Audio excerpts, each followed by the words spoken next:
Daylight, my MVVs, welcome. This happens to be the true definition of disgrace, like, as in the true definition of embarrassment, the worst embarrassing situation ever, as we are hearing, as rumor has it, as it is alleged that, Oletik's uncle came to the palace, okay? And he didn't come alone. They said there came three of them, and they were coming to probe the Ooni of Ife on why, shares are flying all over the place. There's share extravaganza in the palace, but it is not reaching their niece and their nephew, okay? Their niece and their nephew happens to be the new babies that came to the world recently.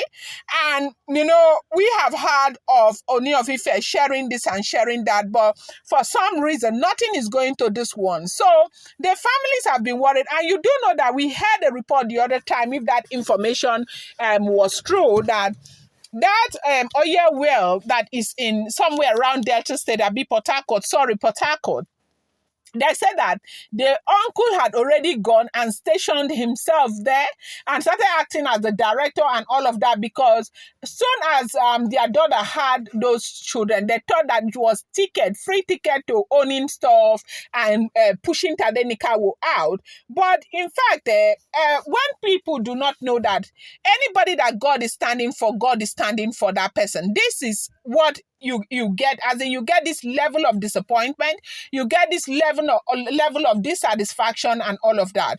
So right now, no, as we are hearing it, as rumor has it, they said that Oletik's uncle, they came to the palace, okay? They were welcomed into the palace and, ushered before the great monarch, the Ooni of Ife. And now their mission for coming was to find out why there is this share extravaganza in the palace that is not reaching their own. They want to find out if there is a problem, or if there is anything that they need to know, or anything that they need to address before the Ooni of Ife. And they said immediately they brought this issue up, the man was already upset, even though he didn't want to talk about this issue, that the monarch was already very irritated and already very, very upset.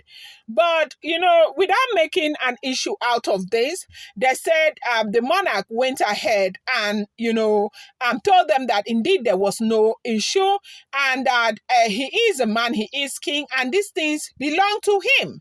And he is the one who started, he is the only one who knows how he started his businesses, and he is the one who determines who and what gets what, and nobody has the right to do that. And so they came, respectfully, said they were lying on the floor, they were talking, they were asking all of these questions and all of that.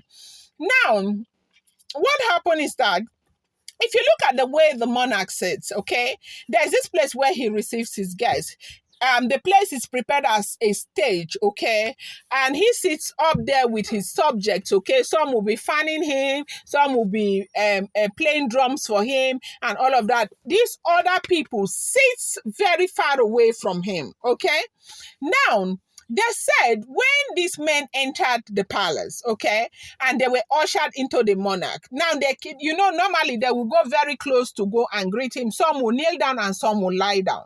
But they said they observed something, that the one who was lying down, greeting, pointing his hand, like, when they lie down flat, they put their hands up, like, I think you're stretching your hands over your head down on the floor, right? Now, they said that one was actually stretching his hands, trying to get his hands to reach the feet of the Ooni of Ife. They said that was when an Ifa priest carried out a thing that they were holding. I hit the man. That what is it? What are you trying to do? So you don't know that before you got in here, we've already seen. See, the palace is big, and so there are places where the settings get into the Ifas are not able to see. But when it comes within the confines of the Ooni of Ife, that they are able to see.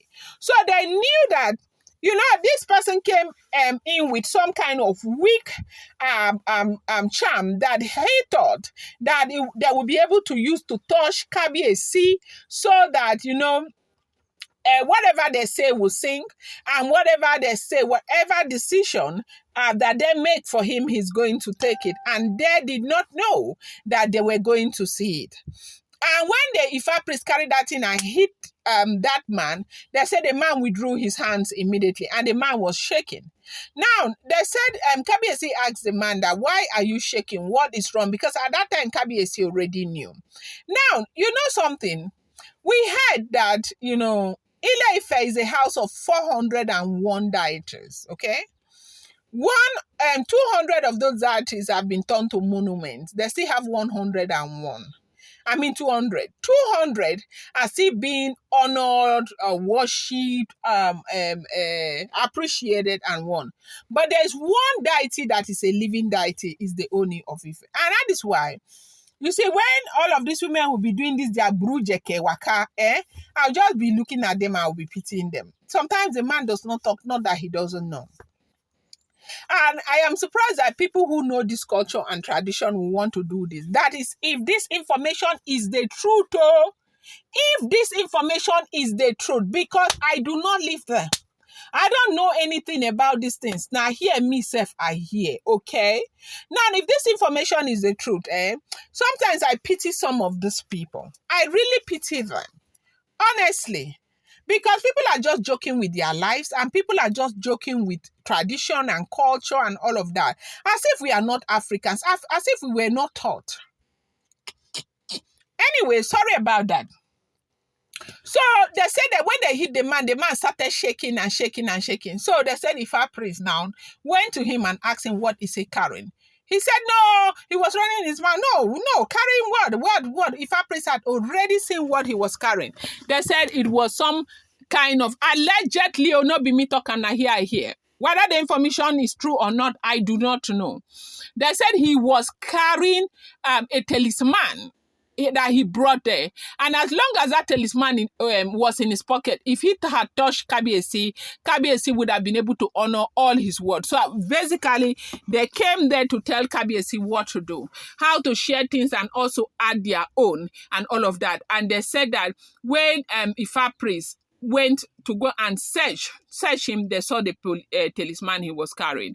And that was what he brought in to see Kabiesi. They said it was not small bass bows that they gave this man. And the way they chased them out of the palace in a way that you will never believe, that they were so chased out of the palace of the Ooni of Ife, asked them never to come back again. Now, the thing is that, what do you think is going on? You think that these people are doing this without the knowledge of their own? Well, I don't know. That's a question for every other person. I'm going to bring you more update. I appreciate you so much. Thank you.